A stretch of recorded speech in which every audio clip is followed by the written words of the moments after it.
महाराज, आज हम श्री महाभागवत महापुराण की एक अद्भुत कथा का श्रवण करेंगे, गजेंद्र मोक्ष। यह कथा हमें सिखाएगी कि चाहे संकट कितना भी बड़ा क्यों न हो, जब एक सच्चा भक्त हृदय से भगवान को पुकारता है तो भगवान अवश्य उसकी रक्षा करने के लिए प्रकट होते हैं। यह कथा भक्त के अटूट विश्वास और भगवान की करुणा का अनुपम उदाहरण है। आइए भगवान श्री हरि का स्मरण करते हुए इस दिव्य कथा का श्रवण करें। तो बोलिए महाराज, श्री हरि विष्णु भगवान की जय। इस कथा की पृष्ठभूमि एक महत्वपूर्ण घटना से जुड़ी है। गजेंद्र अपने पूर्व जन्म में एक महान राजा थे, इंद्रद्युम्न। वे विष्णु भगवान के अनन्य भक्त थे और निरंतर भगवान की भक्ति में लीन रहते थे।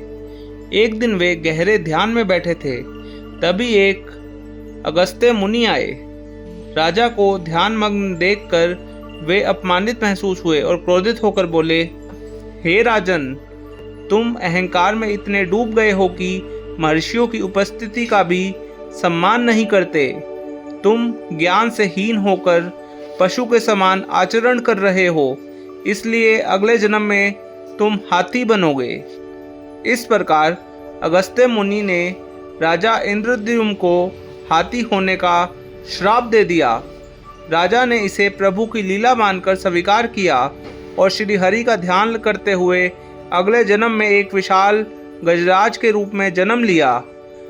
अब अगले जन्म में गजेंद्र एक विशाल और बलशाली हाथी बन चुके थे।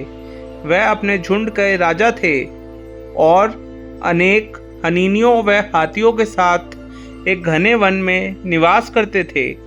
वह एक सुंदर हरी भरी पहाड़ी से घिरा हुआ था, जहां अनेक प्रकार के पशु पक्षी निवास करते थे।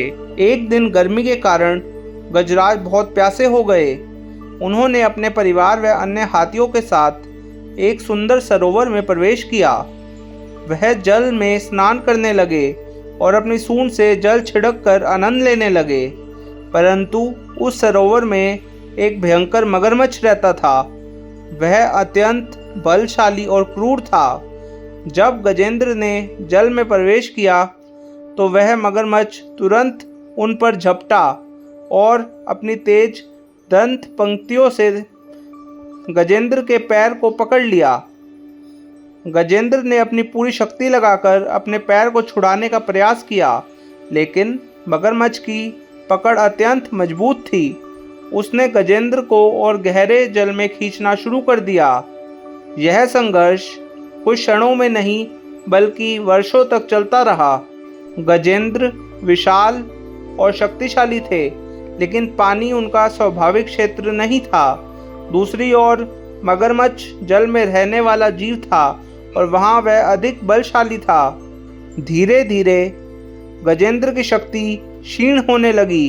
उनका शरीर थक गया, किंतु मगरमच्छ की पकड़ ढीली नहीं पड़ी। गजराज का परिवार और उनके साथी हाथी उनकी सहायता नहीं कर सके। उन्होंने कई बार प्रयास किया, लेकिन वे असफल रहे। अब गजेंद्र समझ गया था कि यह युद्ध उनकी शक्ति से नहीं जीता जा सकता। जब सारी आशाएं समाप्त हो गई, तब गजेंद्र ने अपनी सूंड से एक कमल का फूल उठाया और भगवान श्री हरि की शरण में आकर स्तुति करने लगे। हे अनंत, हे अच्युत, हे गोविंद, मैं आपकी शरण में हूँ। आप ही विश्व के स्वामी हैं। आप ही मेरे उद्धार करता हैं। कृपया मेरी रक्षा करें। यह पुकार इतनी हृदयस्पर्शी और सच्ची थी कि भगवान श्री हरि इसे अनसुना नहीं कर सकते थे।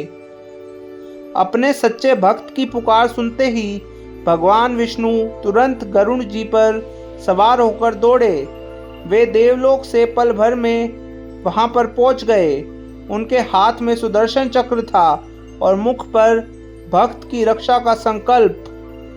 जब भगवान वहां पहुंचे तो उन्होंने देखा कि गजेंद्र अत्यंत पीड़ा में है, लेकिन उसका मन पूर्ण रूप से प्रभु की भक्ति में लीन है।